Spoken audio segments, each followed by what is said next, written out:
সামাজিক আন্দোলনটা কি? মাদক মুক্ত, সন্ত্রাস মুক্ত, চাঁদাবাজ মুক্ত একটি শান্তি শৃঙ্খলার একটি জনপদ আমরা তৈরি করতে চাই। গ্রাম বাংলার এই নদী বিধৌত এই ফোর্টনগর, এখানে গুচ্ছ গ্রাম আছে, এখানে অনেক মসজিদ আছে, এখানে অনেক ইন্ডাস্ট্রি আছে। আমরা এমন একটি জনপদ তৈরি করব যেটা ইউনিয়ন কমিটি হবে, অলরেডি কল করা হয়েছে, ওসি সাহেব এখানে তৈরি করে দিয়েছেন।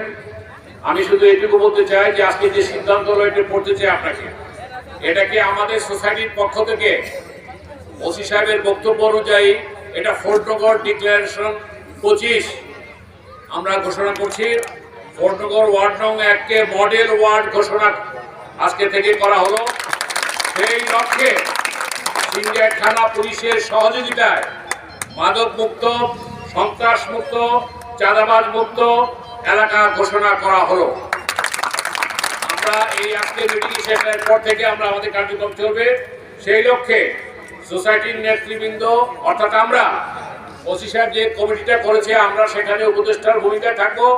রাজনৈতিক যে বিভিন্ন দলের নেতৃবৃন্দ আছে তারাও থাকবে এবং আমরা সেখানে এবং গণ্যমান্য ব্যক্তি এবং সকল দলের প্রতিনিধি এবং গণ্যমান্য ব্যক্তিবর্গের সমন্বয়ে আমরা একটা কার্যকরী কমিটি করব, যেটা already president secretary organising secretary করছে। আমরা এটাকে মিলে এই ফোর্টনগর এবং ধল্লা ইউনিয়নটাকে আমরা একটা মডেল হিসাবে যদি উপস্থাপন করতে পারি, আমরা সেটা তাহলে আমাদের স্বপ্ন সার্থক হবে, আজকের সভা সার্থক হবে। শেষে বলবো এটার নাম হবে ফোর্টনগর অপরাধ বিরোধী নাগরিক কমিটি, অথবা ধল্লা যেটা কইছে সেটা হবে ধল্লা অপরাধ বিরোধী নাগরিক কমিটি। আমার বক্তব্য দীর্ঘায়িত করবো না।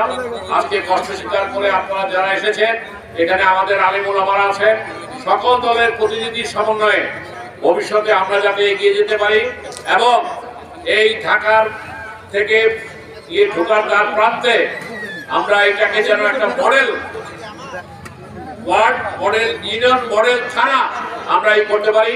পরিশেষে প্রত্যেককে ধন্যবাদ দিতে চাই এবং এখানে যে কামরুল আছে, যে ঘাট, এই ঘাটটা হলো মাদকের মেইন আড্ডা। এটা যাতে আজ থেকে আমরা সেখানে আমরা যুদ্ধ ঘোষণা করলাম যে এখানে কোনো মাদকেরই থাকবে না। আমি আমার বক্তব্য দীর্ঘায়িত করবো না। পরিশেষে সবাইকে আবারও প্রীতি, শুভেচ্ছা, শ্রদ্ধা। আচ্ছা, ইউনিয়ন কমিটির সভাপতি কে? কে? আমি ওয়ার্ড কমিটি। হ্যাঁ, আচ্ছা, যারা এই অনুষ্ঠানটা সফল করেছে বলবে, যারা এটাকে সফল করেছে আমি তাদেরকে কৃতজ্ঞতা জানাতে চাই। বিশেষ করে আমাদের বিএনপির নেতৃবৃন্দকে, আমাদের হেফাজতের নেতৃবৃন্দকে, অন্যান্য দলের নেতৃবৃন্দকে, সাংবাদিক বৃন্দকে, যারা আজকে এটা সফল করেছেন। আমি এই পর্যায়ে সঞ্চালক সাহেবকে অনুরোধ করব, শেষে যদি আমি আমার সভাপতির বক্তব্য দিয়ে দিচ্ছি, শুভেচ্ছা বক্তব্য হিসাবে আমাদের নেতৃবৃন্দ আমাদের একটু কথা বলবে, আমরা তাদের কথা শুনে যাব। ওয়ার্ড কমিটিকে